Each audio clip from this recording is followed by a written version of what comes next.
E agora? Firme ou fui longe demais?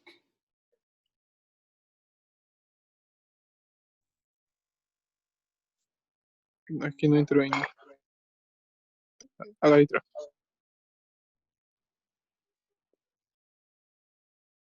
E aí, Marcelo? Oi, Professor, eu Gileuza. tenho uma dúvida rápida. Esses títulos são, tipo, formas de investir, assim? Pelo contrário, Matias. Para o setor público, é um endividamento. Ah, tá. Porque eu Mas estava para quem compra, confundindo, sim, é porque um como... investimento. É mais para privado? Quem compra somos nós, né? Hum. Qualquer pessoa pode comprar um título público. Ah, não, então é porque como eu trabalho lá na prefeitura, daí o fundo de previdência, ele meio que compra títulos. Eu acho que é isso, investe em algumas coisas do governo. É tipo isso? Deve ser título público, porque, assim, apesar da rentabilidade ser baixa, ele é seguro, né? Então, Uma normalmente... B... É, pode dizer. Não, só isso. Então, o título público Professor, isso tem a ver com ação ou não tem nada a ver? Ação de não tem relação direta, empresa? não, Gileuza, mas tem relação indireta, né? Como eu estava dizendo, você acompanhou a explicação da pilha? Isso, da pilha para cá eu já estava ouvindo. Tá, então, a taxa Selic, ela serve como um parâmetro de todos os investimentos de um país, né? Se a taxa Selic estiver muito alta, por que eu vou me arriscar investindo em ações, sendo que eu tenho um investimento certo nos títulos de governo, né? Porque, assim, o governo é uma instituição que não quebra, né? Teoricamente. O risco de Professor, mas investir no governo e o governo quebrar, ele é mínimo, né? O governo, teoricamente, não quebra e ele paga. na verdade eu acompanhei assim de perto alguns títulos, alguns fundos do fundo de previdência e deu bastante queda nesses últimos meses, Queda de devido à rendimento. pandemia. Sim, teve investimento que caiu -8. Sim, rendimento. Sim. Sim, isso está acontecendo. Porque as taxas de juros estão em queda. Isso é Então uma não fica política, ruim para investir nisso? é muito ruim. É uma Então, política desse até que o atual senhor falou governo. que não, o governo não quebra, mas assim ele está quebrando? Não, ele não está quebrando. Não quebrando, mas tipo, não está dando lucro esperado para quem compra os títulos. É assim, quando você compra um título, você estabelece um contrato, né? Sim, de Nesse tempos. contrato você pode estabelecer uma taxa de juro fixa com base naquele momento, ou você pode estabelecer uma taxa de juros variável que vai variar com o tempo, para cima ou para baixo. Quem já fez financiamento sabe disso.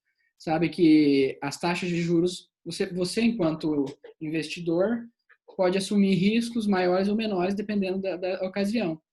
Quando você tem um investimento, como deve ser esse caso que você está citando, Matias, essa queda de 8% que você citou, ele deve ter sido com base num contrato com taxa de juros variável. Uma vez que a taxa de juros agora está caindo, o contrato firmado anteriormente está respondendo a essa variação de hoje.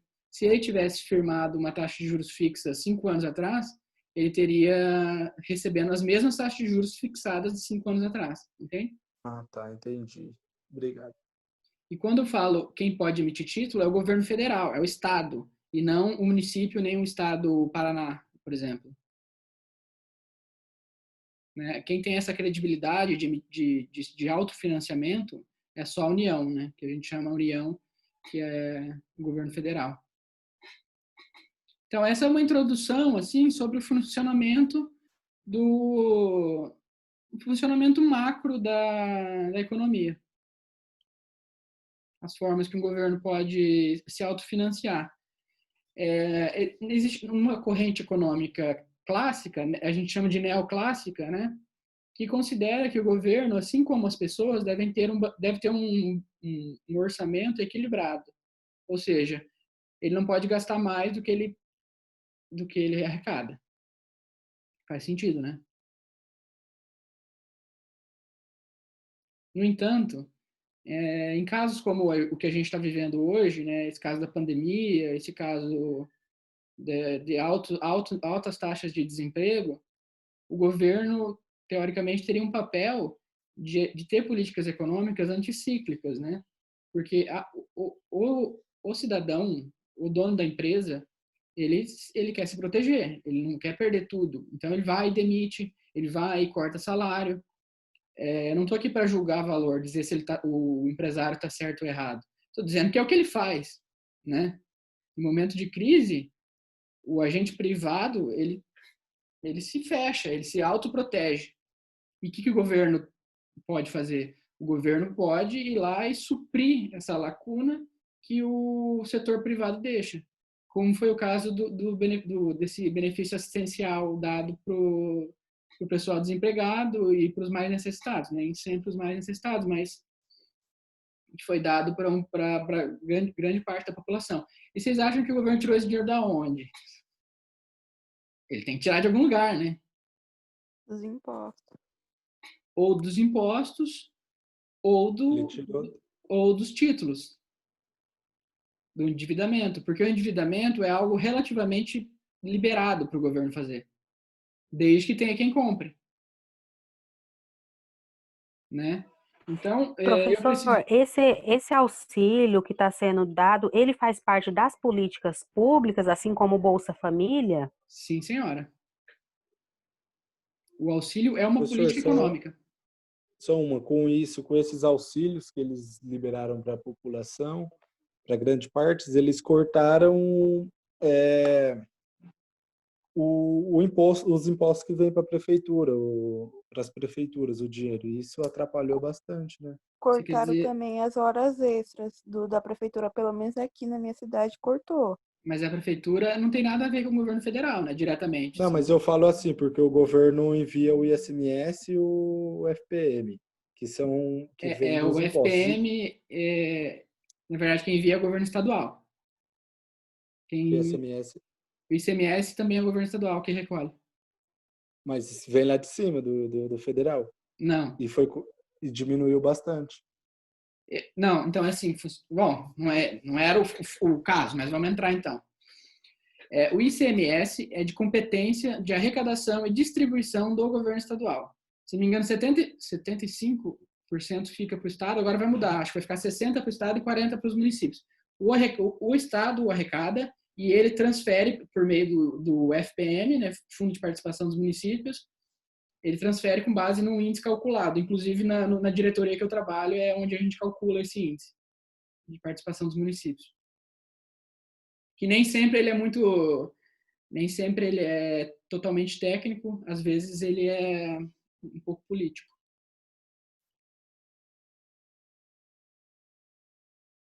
A gente recebe, às vezes, prefeitos lá na nossa diretoria, que vem com as costas quentes, cheio de deputado, pedindo para aumentar a participação deles.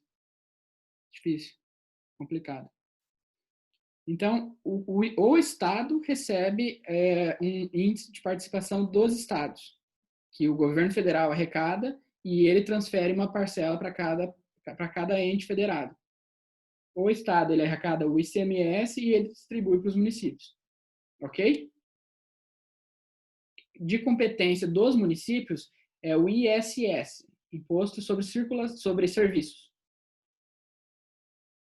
que é de competência dos estados, arrecadação e uso. Tudo certo? Aí, assim, o que o governo federal pode fazer, e acho que fez, foi diminuir alguns repasses, né? Alguns repasses para os estados e municípios, mas não diretamente vinculados a esses impostos supracitados. Tá bom?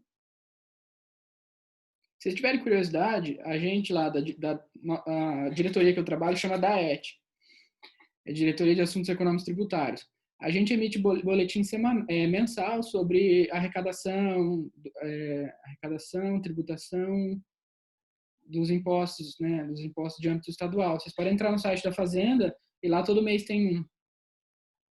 Eu trouxe, inclusive, aqui esses dados, ó, dá uma olhada. Vocês conseguem ver esses dados de pizza aqui, do ICMS? Esses dados aqui eu peguei do boletim. Só que esse boletim eu não peguei do último, eu peguei do penúltimo. Cabeça de baga, não deu tempo de trocar. Dá para ver, pessoal? Então, assim, o verdinho aqui do gráfico de barras é 2020 e o azulzinho é de 2019.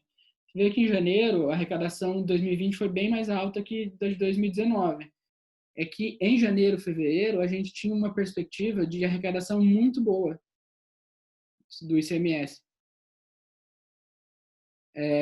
Havia uma perspectiva de que fosse haver crescimento econômico, que a circulação de mercadorias fosse crescer e tal, e que de fato estava acontecendo.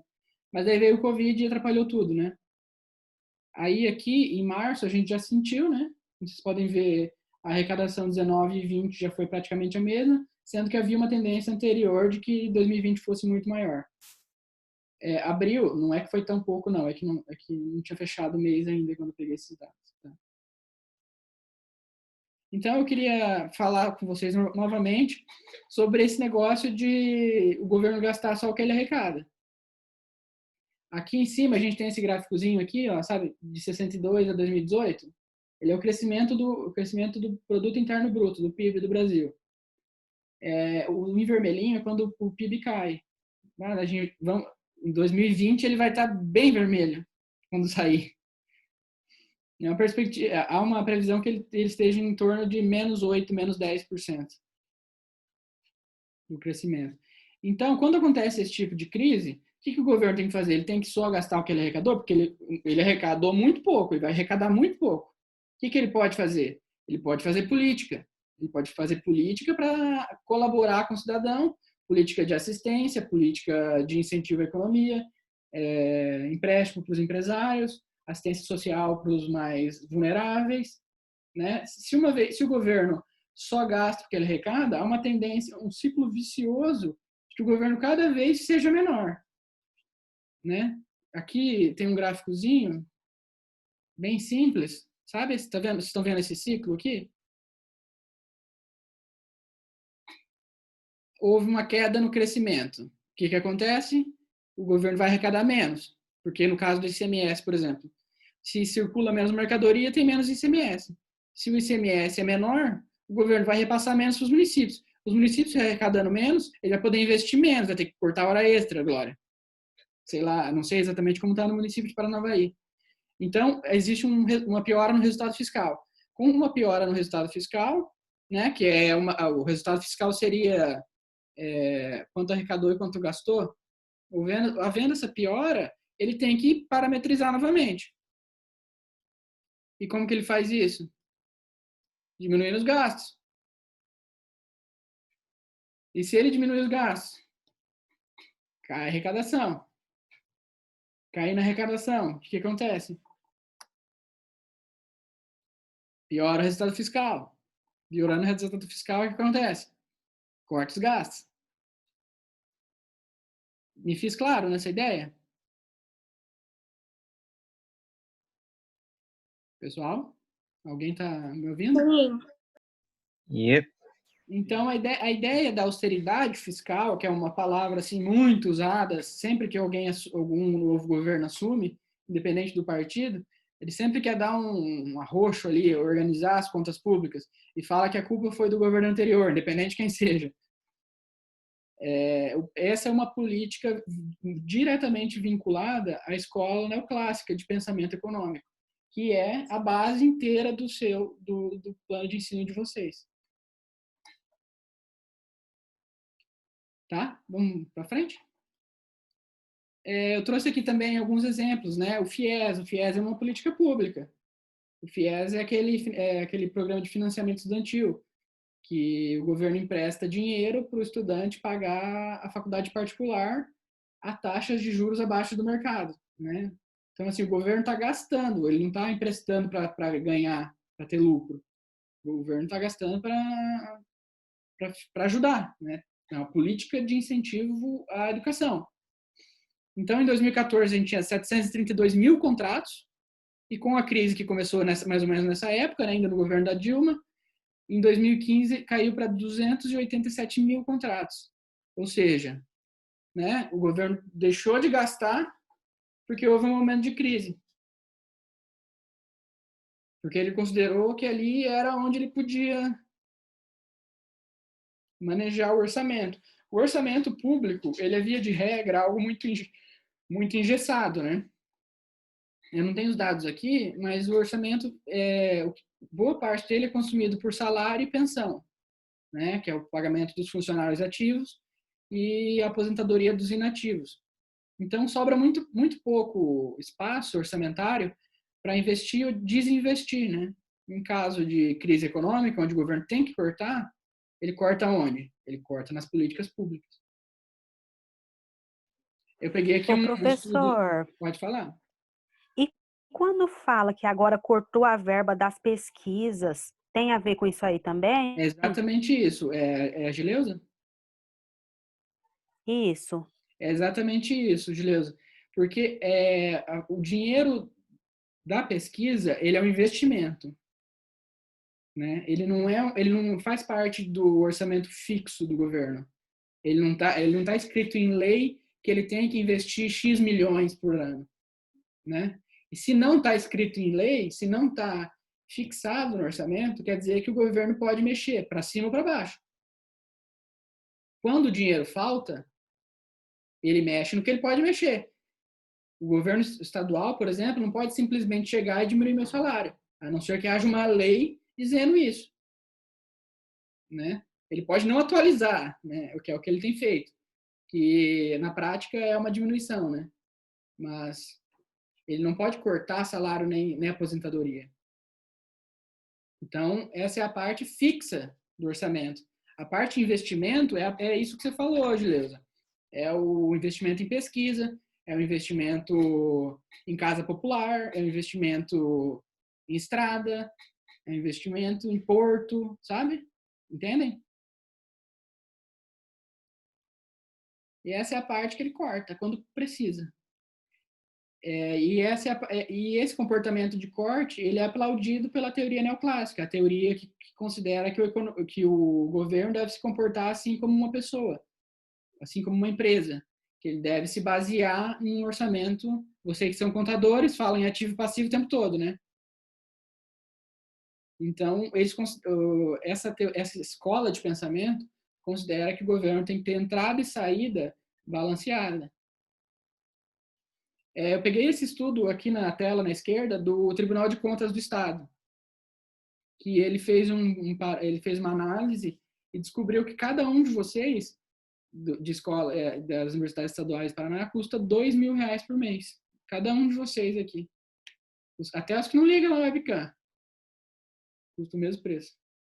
Quer dizer, isso é uma média, né? Isso inclui estudante de medicina veterinária, por exemplo, né, que é um curso que demanda mais recursos, laboratório, não sei o quê, biotecnologia, esses cursos, isso inclui tudo. É uma média, R$ 2.000 por aluno. Então, eu trouxe isso aqui, primeiro, para a gente saber que isso é um investimento do Estado, é uma política pública, feita, assim, já há anos atrás, né, não é da nossa época, e se o governo estadual pudesse se livrar de vocês, ele daria graças a Deus, porque vocês consomem praticamente todo o orçamento da Secretaria de Tecnologia, Inovação e Ensino Superior. Eu tive a oportunidade de fazer um estágio junto com uma servidora da SET, né?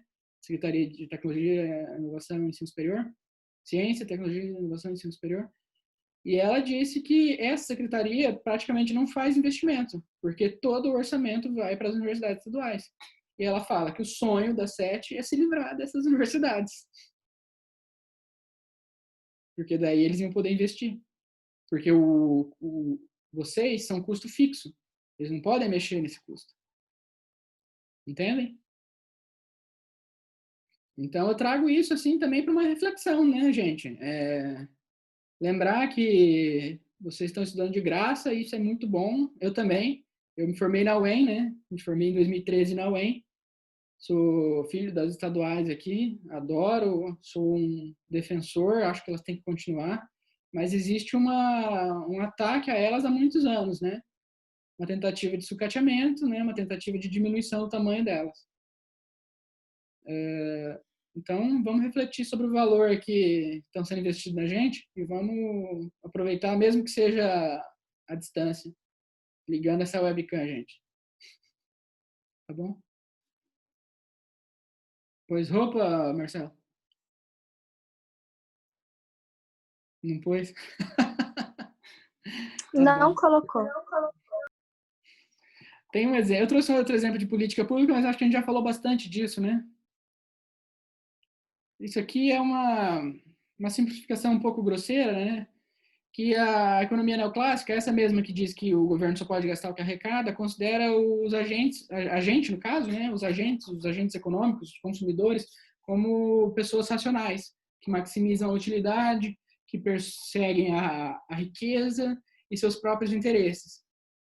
E que, pensando isso de forma generalizada, levaria a uma não necessidade do Estado, né? Uma vez que todo mundo sabe onde é o melhor lugar para consumir, todo mundo tem racionalidade perfeita e total simetria de informações. Então, assim, eu sei onde é o melhor lugar para comprar o meu óculos. Eu sei que na Óticas tal é mais barato. Isso é um pressuposto dessa teoria. E, bom, deixa eu pegar alguém aleatório. Milene de vermelho. Tá me ouvindo? Não tô te ouvindo, Milene. Não escreve, fala. Oi, Milene, você mora onde? Alto Paraná. Grande Alto Paraná. Milene, se você sair aí na rua em Alto Paraná, você vai encontrar um bar cheio de velho bebendo cerveja essas horas? Pode ser que sim. Provavelmente, né? É. Uhum. E eles sabem, você sabe que existe um vírus por aí que mata principalmente os velhos, né? Sim, sim. Você considera que esses velhos são racional? Sim? Não, Não? nem um pouco. Eles são velhos, eles são um grupo de risco. Tem um vírus por aí. Eles deviam estar em casa? É, deveriam mesmo. Estão Então, correndo risco, né? então dá para pensar que o ser humano, de uma forma geral, é um bicho maximizador dos seus próprios interesses? Verdade. É difícil acreditar nisso, né? É. A gente, via de regra, é movido a emoção, né? A gente compra ali por impulso, a gente age porque, sei lá, deixa eu dar uma olhada na roupa de vocês, ver se tem alguém com uma roupa muito característica. Todo mundo desligou a câmera quando... um São Paulino aqui. Pouco louco, né? Coitado. Eu sou paulino, ele gasta... essa camisa original, São Paulino? Infelizmente. Então, São Paulino gastou R$ 300 numa camiseta de um time que não ganha. Não, eu comprei porque foi na promoção. Mas você acha que o Neemias aqui foi racional? Buscou maximizar os interesses dele? Porque se ele tivesse procurando maximizar os interesses dele, ele não ia estar preocupado com o fato de ter um time de futebol estampado no peito. Ele ia estar preocupado com o fato de se vestir e não passar frio, né? Essa é Não, peraí. Peraí, professor. Ah, Eu comprei essa camisa quando o São Paulo contratou um jogador muito importante, qual foi? entendeu? Lucas Prata. Ele pegou, não jogou nada e foi embora e eu fiquei com a camisa dele. Eu lembro. Eu gasto dinheiro com camisa de futebol também. Que time você torce? O Grêmio, eu tenho 4, cara. 4. Nossa! Original, tudo. Todo original. Grêmio, cara.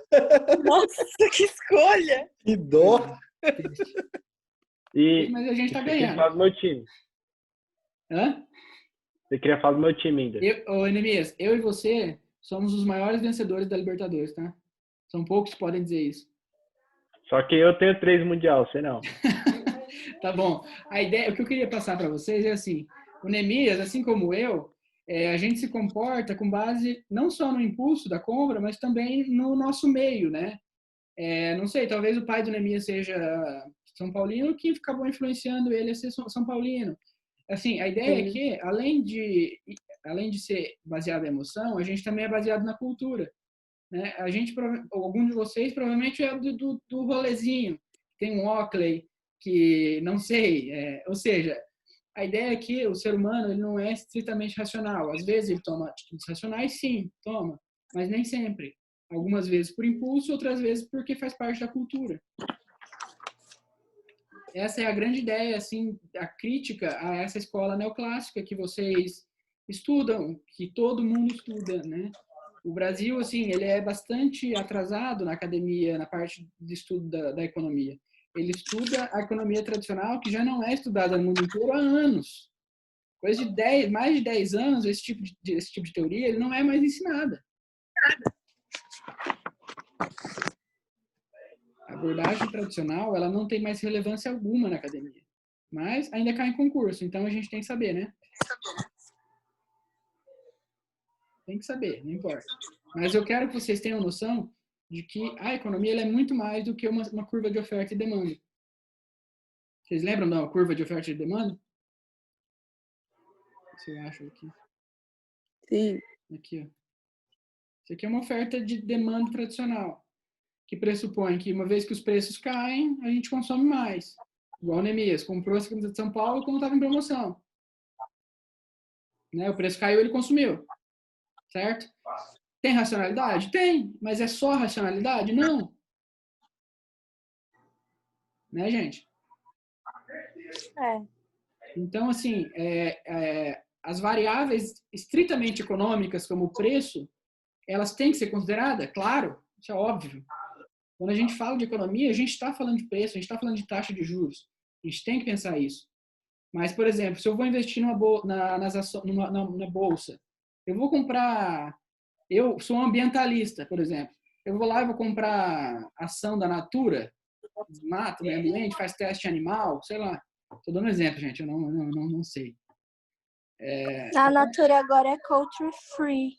Ah, ela agora é? Quem falou? Então, a ideia é essa, assim, às vezes, mesmo que eu saiba que determinada ação vai render mais, eu prefiro investir em algo que eu acredito, sabe? Então, eu estou agindo não só pela racionalidade de preço, pela racionalidade de lucro, eu estou agindo também com base no que eu acredito, na minha formação cultural. Né? Sem falar na emoção, né? Que às vezes a gente passa no shopping e gasta dinheiro que não tem, comprando besteira que não precisa. Ainda bem que a gente não tem esse problema. São Pedro não tem shopping. Onde fica São Pedro? É perto do Nossa, professor. É perto do Porto? Juro. Quem que tá falando? Eu. Ah, Beatriz? Oi, Beatriz. É que aqui, quando eu coloco para compartilhar a tela, eu vejo pouca gente. Não, aqui em São Pedro não tem shopping, professor. Não tem, claro Então a que não gente não tem. tem problema com isso. Em Paraíso também não tem. Então. Mas olha só. Então já. Vocês já ouviram gasta falar menos. em Amazon? Uso direto. Pois é, eu tenho esse mesmo problema, Glória. O Amazon Prime, eu assinava o Prime Video antes de ter esse Amazon Prime. Eu pagava R$14,90. Eu já comprei um monte de coisa pro senhor. Tô viciado nisso. Eu vou contar o meu exemplo aqui já. Eu pagava o Prime Video, pagava R$14,90. Aí veio esse Amazon Prime, que me deu por R$9,90 o Prime Video, me deu o Amazon Music e a entrega grátis dos produtos que são vendidos pela Amazon, né? Eu fiz uma compra semana passada. Tem Twitch Premium. Hã? Pode dizer. Bom, eu vou continuar. Eu fiz uma compra semana passada, chegou ontem. Isso aqui. Conseguem ver? Sim. Esses dois marca-texto eu comprei pelo Prime por R$6, frete grátis. Nossa, aqui seria uns R$10. A questão não é nem só essa agora. Mas a questão não, professor, aí é muita burrice. Ficou barato que pagar um frete. deles? Mas isso daí lá no Djalma é R$2. Da Faber-Castell? Ah, eu tenho da Faber-Castell, é caro pra bichinha. Eu também acho, eu gosto desse. É muito bom. Então, assim, a ideia é que... Nossa, tem 10 minutos de novo. A ideia é que Isso aqui implica 1 milhão de coisas, né? Primeiro que isso reconfigura todo um pensamento sobre consumo regional. E, se em São Pedro não tem shopping, em São Pedro tem internet, né? Com certeza. Então, o cidadão de São Pedro, que tem acesso à Amazon Prime, ele muitas vezes vai deixar de comprar no negócio local, né? E vai comprar no Amazon Prime porque é mais barato, porque tem frete Às grátis. vezes não, professor. Sim, Não às tem vezes nada não. aqui em São Pedro. 3 mil habitantes. Só 3. Não tem. Não é nem 3, na verdade. Você junta São Pedro e o distrito e não dá 3 mil. Meu Deus do céu. Pois é. Bom, então, vou dar um outro exemplo. Eu comprei esse livro aqui pela Amazon, chegou junto com essa caneta. Eu paguei a história do ditador. Paguei R$60. Na livraria Curitiba, lá em Curitiba, estava 110. É de assustar, né? O poder dessa Amazon. Então, isso implica 1 milhão de coisas, né? Que a gente não vai conseguir abordar tudo aqui. Mas uma empresa como a Amazon, ela tá no mundo para mudar as coisas e nem sempre para melhor. Ela quebra muitas empresas, né? Quebra muitas empresas regionais, principalmente as pequenas. Porque antes eu só comprava livro na Saraiva. Uhum. Agora eu só uso a Amazon. Quem tá falando? O dono dela não é o cara mais rico do mundo? O Bezos, ele foi... É o Jeff. Jeff Bezos virou o homem mais rico do mundo agora. Eu mandei um vídeo para vocês, se não me engano, não sei se vocês chegaram a ver, que falava sobre essa história. Como o Jeff Bezos paga bem os engenheiros e os técnicos de informática e paga mal o chão de fábrica. E como a Amazon está cada dia maior, essa é uma tendência, né, de que ele pague mal os pouco qualificados e bem os muito qualificados. Mas como os pouco qualificados são a grande maioria, vai chegar uma hora que não vai ter quem consuma os próprios produtos dele. Loucura, né? Mas é para isso que a pessoa se qualifica, para ela ganhar bem. Sim, mas claro, óbvio. Só que a ideia é que no mundo, de forma geral, a maioria das pessoas não se qualifica bem. Não tem qualificação. O caso do Brasil de ter universidade pública é um dos casos raros no mundo. Não sei se vocês sabem. Uhum. Não é todo lugar que tem universidade pública. O caso dos Estados Unidos, por exemplo, existem as comunitárias, claro, né? Mas não tem uma relevância tão grande. A Universidade de Harvard, por exemplo, ela é privada. Só que se você for pegar o orçamento da Universidade de Harvard, mais de 50% quem financia é o próprio governo. Isso é uma loucura, porque... Tipo um FIES. Uma espécie de FIES também. Mas também o governo, ele dá dinheiro para a universidade pesquisar o que ele quer. Ele dá dinheiro para a universidade fazer tal coisa. E também um tipo de FIES. Só que não com essas taxinhas bonitas que o governo brasileiro deu, não. Umas taxas mais sofrida. E o custo da universidade, do ensino superior lá é altíssimo, né? Uma universidade média você vai pagar 40, 50 mil dólares por ano.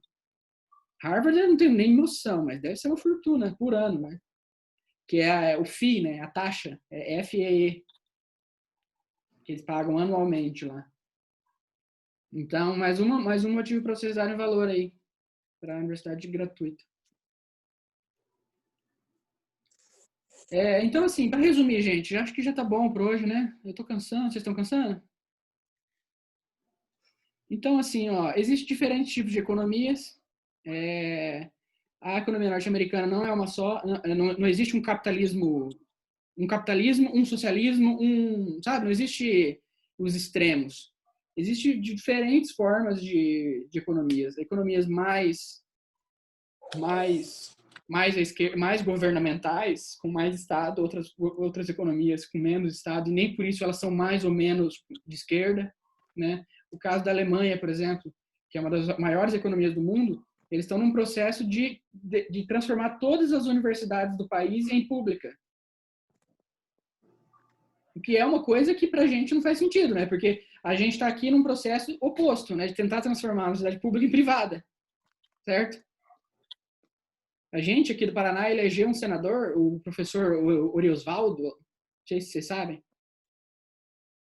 Ele é um dos donos do Grupo Positivo. O Grupo Positivo, vocês sabem, além de ser um gigante da produção de periféricos para computador, ele também é aquelas inúmeras escolas e universidades. É dono de muita coisa. Então, aqui no Brasil, a gente está num processo de privatização das instituições de ensino, enquanto na Alemanha, eles estão num processo de estatização. O que não faz de um lado certo, nem de outro errado. Entende? O que eu quero deixar claro é que existe uma nuance enorme. Não é preto e branco. É um degradê enorme de tipos diferentes de economias. E que nem você citou que existem vários tipos de economia. Você considera que tem uma que funciona melhor ou não? Então, Milene, né? Isso. Milene, eu me sinto assim muito ignorante, né? Eu estudo economia há 5, 6, 7, 8, 9, 10, 11 anos, né? Eu estou no 4º ano de doutorado. E eu não me sinto capaz de responder a sua pergunta. Porque é algo muito específico, sabe? Se uma coisa dá certo no setor educacional do norte da Alemanha, não necessariamente vai dar certo no Brasil, sabe? Cada caso é um caso, sabe? Eu tenho alguns Muito cultural também. Perdão? Muito cultural também. Muito cultural, muito cultural. Pra gente aqui, o que pode parecer um absurdo, sei lá, pagar 10 mil reais por mês numa escola de medicina, para os Estados Unidos é uma pechincha. Isso é de graça. Para eles, isso tá ok, sabe? Então, varia muito da cultura, varia... Então, assim, isso só reforça a ideia de que o ser humano não é um ser totalmente racional. Ele varia muito da cultura em que ele está inserida, ele varia dos impulsos que ele está submetido, e as economias do globo também são muito diferentes umas das outras. E eu tenho textos que falam especificamente sobre economia, cada uma dessas economias, que eu gostaria de passar para vocês, gostaria que a gente fizesse um seminário. Professor, uma dúvida. A economia o modelo economista da China é comunista, né? Politicamente, ele é comunista. Mas lá funciona como se fosse um capitalismo? A economia, ela é considerada capitalista e o governo comunista. Então, assim, existe política, existe economia, né? Ah, tá. Quando a União Soviética caiu, ela caiu por 2 grandes reformas. A reforma política e a reforma econômica. A China, quando Mao Tse-tung morreu, eles fizeram somente a reforma econômica. É a grande diferença entre as 2 economias. Foi, né, no período, claro. Hoje tem muito mais. Então, gente, a aula vai acabar. Vocês querem que eu mande outro link para a gente encerrar com calma ou vamos encerrar já? Eu não fiquei com nenhuma dúvida. Nem eu. Tá, então E até terminei meu relatório. Tá, então me envia no e-mail, Glória. Pessoal, me envia os relatórios no e-mail. Vocês têm 24 horas para enviar, tá? Beleza. E quem assistir a aula depois, assim que eu fizer o upload, eu passo a contar 24 horas, tá? Então amanhã, provavelmente. A partir de amanhã, eles podem entregar depois de amanhã. Vou fazer agora à noite, acho. Mesmo sendo final de semana, não tem perigo? Ah, gente, pelo amor de Deus, é um relatóriozinho besta. Não, eu digo assim, qual plataforma que você vai anexar? Vai mandar no WhatsApp? No YouTube, vou mandar no YouTube. Ah, beleza. Beleza? Qualquer dúvida, manda zap. Tá. Beijos e bom final de semana. Professor. Pode falar. Você perguntou o que era economia e falou para mandar uma foto. Essa foto vai junto com o relatório já? A foto era para ter mandado já, né? Mas para ser... A foto era já manda já. É algo bem simples, gente. O que é economia? É bonita, feio. Tá? Tá bom? Bom final de semana. Beijos. Obrigada, igualmente. Tchau. Boa noite.